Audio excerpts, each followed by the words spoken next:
इस सेशन में हम जानकारी लेंगे मॉडिफाई पैनल में दी गई अगली कमांड के बारे में, जो हमारे पास ड्रा ऑर्डर के रूप में उपलब्ध है।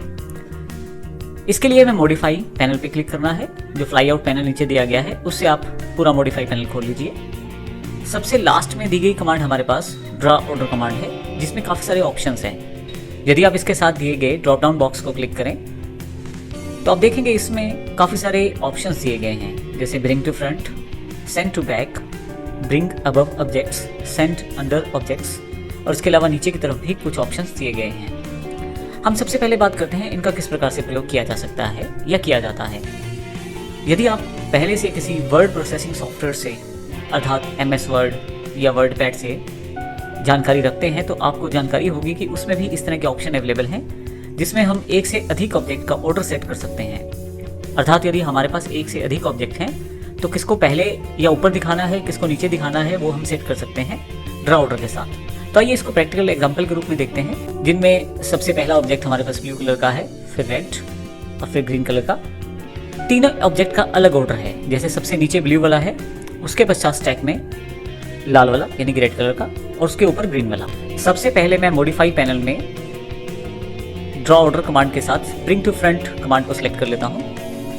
ब्रिंग टू फ्रंट का अर्थ है सबसे पहले लेके आना। तो इसके लिए मैं यहाँ यदि आप देखें तो मेरे पास ये जो ब्लू कलर का बॉक्स है ये सबसे लास्ट में है। इसको सिलेक्ट कर लेता हूँ, एंटर प्रेस कर देता हूँ। आप देखेंगे ये ऊपर की तरफ आ गया है।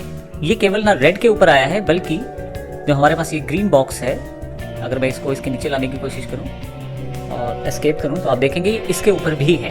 तो इसका अर्थ ये हुआ कि ब्रिंग टू फ्रंट करते ही आपका ऑब्जेक्ट या आइटम सबसे ऊपर आ जाएगी। मैं यहाँ Ctrl+Z कर देता हूँ, फिर से इन्हें पुराने ऑर्डर में रख लेता हूँ। यहीं पे हमारे पास मॉडिफाई पैनल में दूसरी कमांड सेंड टू बैक है। मैं इसको सिलेक्ट कर लेता हूँ। सबसे पहले उस ऑब्जेक्ट को सिलेक्ट करना है जिसको सबसे पीछे लेके जाना है मुझे। मैं हरे वाला ऑब्जेक्ट अर्थात ये रेक्टेंगुलर जो ऊपर वाला है इसको सिलेक्ट कर लेता हूँ, एंटर प्रेस कर देता हूँ। अब देखेंगे ये पीछे चला गया है ऑब्जेक्ट, और ये ना केवल रेड कलर के पीछे गया है, बल्कि यदि मैं इसको इसके नीचे रखूँ, हरे वाले बॉक्स को ब्लू कलर बॉक्स के नीचे, तो आप देखेंगे ये बिल्कुल उसके पीछे दिखाई दे रहा है। तो इस तरह से आप सेंड टू बैक कर सकते हैं। यहाँ मैं Ctrl+Z कर देता हूँ, वापस इसको ओरिजिनल पोजीशन में ले आता हूँ। इसी तरह से मॉडिफाई पैनल में नेक्स्ट कमांड जो हमारे पास अवेलेबल है, ब्रिंग अबव ऑब्जेक्ट्स। इस केस में आप एक पर्टिकुलर ऑब्जेक्ट को किसी दूसरे ऑब्जेक्ट्स के ऊपर लाकर दिखा सकते हैं। ऐसे केस में आपको दोनों ऑब्जेक्ट सेलेक्ट करने हैं, जिसको ऊपर लेके आना है और जिसके ऊपर आपको वो ऑब्जेक्ट दिखाना है। मैं ब्रिंग अबव ऑब्जेक्ट को सिलेक्ट कर लेता हूँ।